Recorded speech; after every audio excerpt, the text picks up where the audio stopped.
News 18 big breaking. ധർമ്മസ്ഥലയിലെ ബംഗളക്കുന്നിൽ നിന്നും കണ്ടെത്തിയത് നിരവധി പേരുടെ അസ്ഥികൾ. പരിശോധനയിൽ ലഭിച്ചത് പൂർണ്ണ മനുഷ്യ അസ്ഥികൂടത്തിന് പുറമെ 60-ലധികം അസ്ഥികളുടെ ഭാഗങ്ങൾ.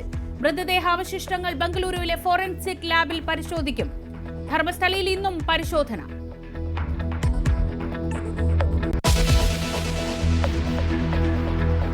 News 18 big impact. ആലപ്പുഴയിലെ ഐഷ തിരോധാന കേസിൽ സെബാസ്റ്റ്യന്റെ മുൻ സുഹൃത്ത് റോസമ്മയെ ചോദ്യം ചെയ്യും. കേസിൽ സെബാസ്റ്റ്യന് പങ്കുണ്ടെന്ന നിർണായക വെളിപ്പെടുത്തൽ റോസമ്മ നടത്തിയത് ന്യൂസ് 18-ലൂടെ. അന്വേഷണ സംഘത്തോട് സഹകരിക്കാതെ സെബാസ്റ്റ്യൻ.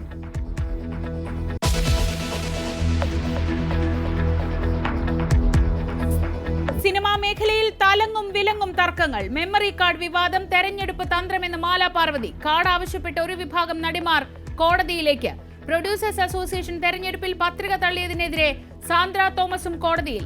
വിവാദ പ്രസ്താവനയിൽ അടൂർ ഗോപാലകൃഷ്ണന് ശ്രീകുമാരൻ തമ്പിയുടെ പിന്തുണ.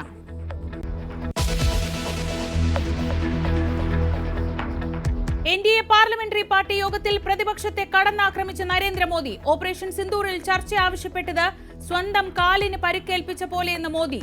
രാഹുൽ ഗാന്ധിക്കെതിരായ സുപ്രീം കോടതി പരാമർശത്തിൽ ശക്തമായ പ്രതികരണവുമായി പ്രിയങ്ക ഗാന്ധി. യഥാർത്ഥ ഇന്ത്യക്കാരൻ ആരെന്ന് ജഡ്ജിമാരല്ല തീരുമാനിക്കുന്നതെന്ന് പ്രിയങ്ക.